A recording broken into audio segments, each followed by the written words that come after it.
की होगी, लेकिन डेली वेजेस की बात करें उनका सूरत हाल कुछ वैसा ही है। ना कोई फैसला आ रहा है, ना कुछ उनके लिए जो है जस्टिस डिलीवर हो रहा है। लगातार कई सालों से जो है जद्दोजहद चल रही थी, पिछले 3 साल से तो हम भी नहीं कवर कर ही रहे हैं यहाँ पर, और हर दिन का सूरत हाल मैंने आप तक पहुंचाया है। लेकिन 27 तारीख को जो एक अहम मीटिंग जो है PHE 100 प्रोविंस के मेंबर्स जो है उन्होंने लेनी थी, आखिरकार क्या फैसला रहा है? क्योंकि मई महीने में ये कहा गया था कि वेजिस को लेकर कोई अहम जो है कोई गुड न्यूज जो है इनके लिए आएगी, क्योंकि जावेद अहमद राणा जो PHE मंत्री है, जल शक्ति विभाग उनके अधीन आता है, उनके द्वारा इनको आश्वासन दिया गया था। वो तस्वीरें काफी वायरल हुई थी, लेकिन उसके बावजूद भी आज तक कुछ नहीं हुआ है, ना हाथ में कुछ आया है और हाथ खाली के खाली पड़े हुए हैं। रजिंद्र सिंह ताज उनकी पूरी टीम यहाँ पर मौजूद है, इनसे बातचीत करेंगे। रजिंद्र जी, 23 तारीख को आपने एक प्रोटेस्ट की शाम खेप में बाहर निकले, सरकार को चेतावनी दी। 27 तारीख को एक अहम मीटिंग आपने करनी थी, क्या निर्णय लिया है? क्योंकि पीडीडी विभाग की बात करें, उनके डेली वेजेस भी जो है काम छोड़ हड़ताल पे चले गए हैं, तो जनता ये जानना चाहती है कि आप लोग भी काम छोड़ हड़ताल पर तो नहीं जाने वाले? तो क्या जम्मू कश्मीर के अंदर बिजली और पानी का क्राइसिस तो नहीं आ जाएगा? शुभम जी, आपका शुक्रिया, आपके चैनल का शुक्रिया। अभी आप तक कैमरा आप बात कर रहे थे कि क्या ये डेली बड़ी सख्त जान है। 3 साल से प्रोटेस्ट भी कर रहे हैं, लेकिन इनका जोशो खरोश खत्म नहीं हुआ। उसका एक ही कारण है कि हमें घर की मजबूरियां ऐसी हैं, कि वो हमें चैन से बैठने नहीं देती। और जो साथी जो हमने 23 को एक सरप्राइज प्रोटेस्ट रखा था, अपने लिए भी रखा था कि हमारे लिए कितने लोग अभी हमारे कहने पे अभी आ रहे हैं, वो जम्मू, अखनूर और सांबा के साथी थे और चुनिंदा साथी थे। बाकी डिस्ट्रिक्ट डिवीजनों में भी ऐसे ही प्रोटेस्ट मीटिंग हुई। हम यही करना चाहते हैं कि साथी अभी तक अवेयर हैं, साथी से लड़ाई को अभी तक लड़ना चाहते हैं और साथियों की जरूरत भी है। जैसे आपने ये कहा कि 27 को जो हमारी मीटिंग हुई, 27 में डिस्ट्रिक्ट डिवीजन को जो हमारी कोऑर्डिनेशन कमेटी के मेंबर जितने यहाँ पहुंचे और जो नहीं पहुंचे उनकी टेलीफोन के लिए कहा गया जो आप फैसला करोगे हमें वो मंजूर है। तो मैक्सिमम साथियों का ये था कि आपको डिस्ट्रिक्ट डिवीजन में आए और साल 1.5 साल हुए, आप पहले डिस्ट्रिक्ट डिवीजनों में आइए, वो टूर करके सारे डिवीजनों का, उसके बाद पूरा मोबिलाइज करके एक जम्मू में बड़ा प्रोग्राम उसके बाद दीजिए। क्योंकि सरकार जो है, सरकार को शायद दोबारा 10 मार्च वाला सीन याद करना पड़वाएगा हमें, क्योंकि सरकार ऐसे भूल रही है। और जो 23 को था वो एक सरप्राइज हमारे लिए भी था और सरकार के लिए भी था कि सरकार ने जो वादा खिलाफी की, मंत्री साहब ने जो वादा खिलाफी की, जो उस दिन उन्होंने कहा 27 मार्च को कि हम आपका जो पेंडिंग है पहली इंस्टॉलमेंट आने वाले दिनों में दे देंगे। उसके बाद दूसरी मीटिंग में उन्होंने कहा हम अप्रैल तक आपकी 21 इंस्टॉलमेंट आपकी आ जाएगी। दूसरा उन्होंने जो बड़ा वादा किया था कि मिनिमम वेजेस के लिए हमने उनको ये कहा था कि PHE स्पेशल एसेंशियल सर्विस है और मिनिमम वेजेस की बात की थी। उन्होंने कहा मिनिमम वेजेस, उमर साहब ने कहा आप कैबिनेट लाओ। उसके बाद कितनी कैबिनेट होगी? 3 साल से मिनिमम वेज नहीं बढ़ा। तो ये सारी चीजें जो हैं उसके खिलाफ हम दोबारा से अपने साथियों को अवेयर करके एक बड़े प्रोग्राम की तरफ जा रहे हैं और सरकार भी ये जान ले हम पीछे हटने वाले नहीं है। जैसे हमने कामचोड़ की बात की, श्री अमरनाथ जी की यात्रा को देखते हुए, लार्जर इंटरेस्ट को देखते हुए, देश की धर्म की, हम लोग अभी काम छोड़ पे नहीं जा रहे। लेकिन जब डिस्ट्रिक्ट डिवीजन हमारा टूर कंप्लीट हो जाएगा हम काम छोड़ की तरफ ही जा सकते हैं, कोई और बड़ा सख्त फैसला भी ले सकते हैं। हम पीछे नहीं हटे क्योंकि हमने हर एक चेयर को टाइम दिया। कल ये कोई नहीं हमें कह सकता कि हमने किसी चेयर को टाइम नहीं दिया। हमने LG साहब को टाइम भी दिया, हमने डेबकाम साहब को टाइम भी दिया, हमने आप मंत्री साहब को टाइम भी दिया। हमने प्रोटेस्ट प्रोग्राम, हमारे कई साथियों ने कहा कि जून में क्यों नहीं शुरू किया, उसका एक ही कारण था कि मई में जो इंडो पाक वार हुई, जो ऑपरेशन संदूर चला और सेंट्रल गवर्नमेंट की तरफ से कहा था अभी ऑपरेशन संदूर जारी है। तो जब सरकार ने अपने ब्रिज इनॉग्रेशन शुरू कर दिए, जब सरकार ने अपनी रैलीज करनी शुरू कर दी, उसके बाद भी हमने 15-20 दिन वेट किया। उसके बाद हम 23 जून को बाहर निकले। अब हम बाहर निकले, अब हम सड़कों पे ही लगातार रहेंगे, चाहे किसी डिस्ट्रिक्ट में रहेंगे, चाहे किसी डिवीजन में रहेंगे, लेकिन ये लगातार इस एजिटेशन को अब तेज किया जाएगा। और आने वाले टाइम में जम्मू में कम से कम 10,000 लोग डेली वेज, हमारी कोशिश है इकट्ठा करने की और इस सरकार को ये बताने की, उमर साहब को, कि आप MLA की सैलरी हाइक कर रहे हो। हमें अफसोस बड़ा इस बात का आता है कि जब आप वोट मांगने गए थे तब आपने ये नहीं कहा था हम आते MLA की सैलरी हाइक करेंगे, MLA के CDF बढ़ाएंगे, MLA के खर्चे बढ़ाएंगे, MLA की कोठी इनॉग्रेशन करें। तब आपने कहा था कि डेली वेज गरीब लोग बेचारे, इनका बीजेपी वाले काम नहीं कर रहे।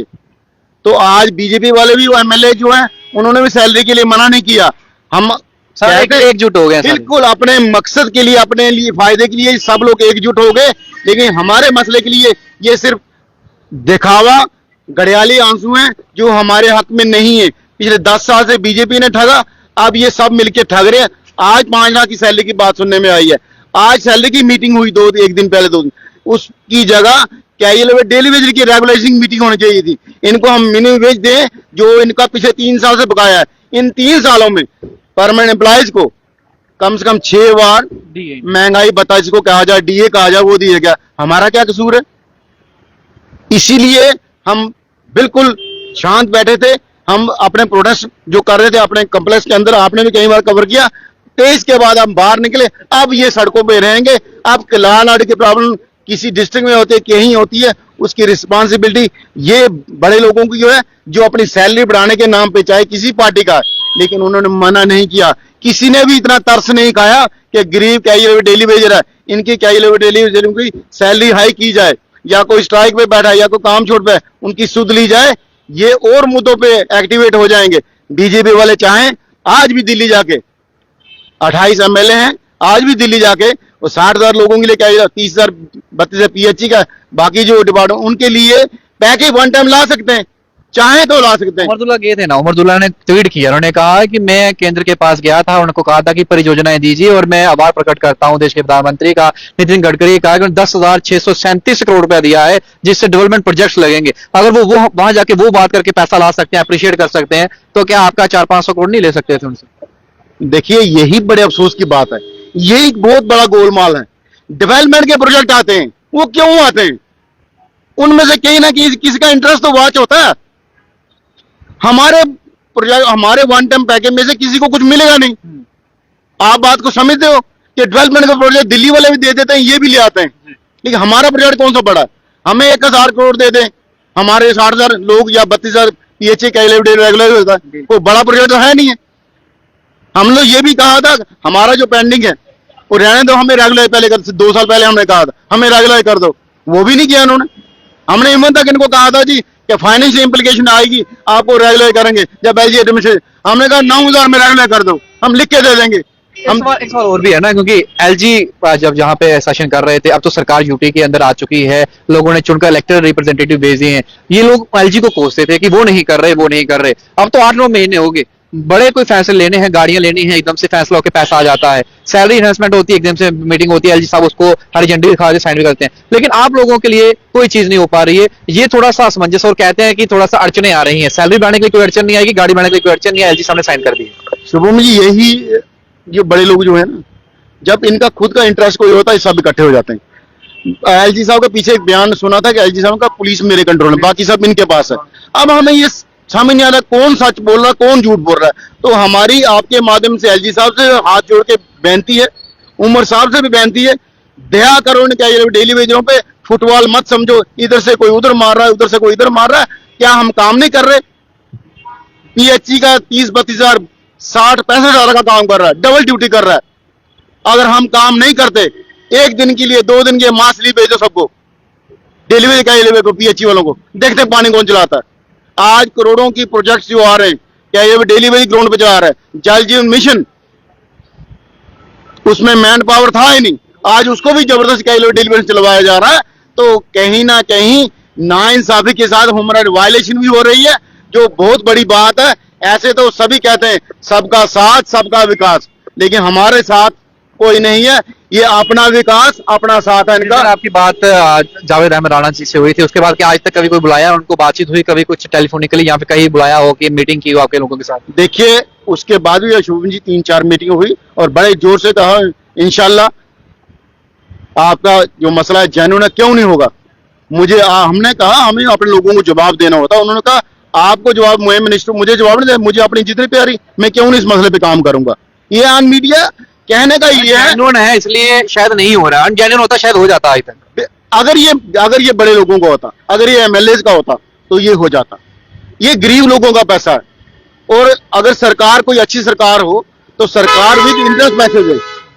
तो हम अपने लोगों को ये कहते हैं, हमारी एजुकेशन जो है, हम ईमानदार से लड़ रहे हैं, सामने वाला अगर बेईमानी कर रहा है तो हमारा उसमें कसूर नहीं, लेकिन सामने वाले को आप ज्यादा देर बेईमानी करने नहीं। अब आप लोग तमाम डिविजन्स में, डिस्ट्रिक्ट्स में जाकर जो है एक बड़ा रणनीति के तहत जो है जम्मू के अंदर कैद होने जा रहे हैं। बिल्कुल, आने वाले दिनों में आप ये देखेंगे, और ये सरकार को भी चेतावनी है।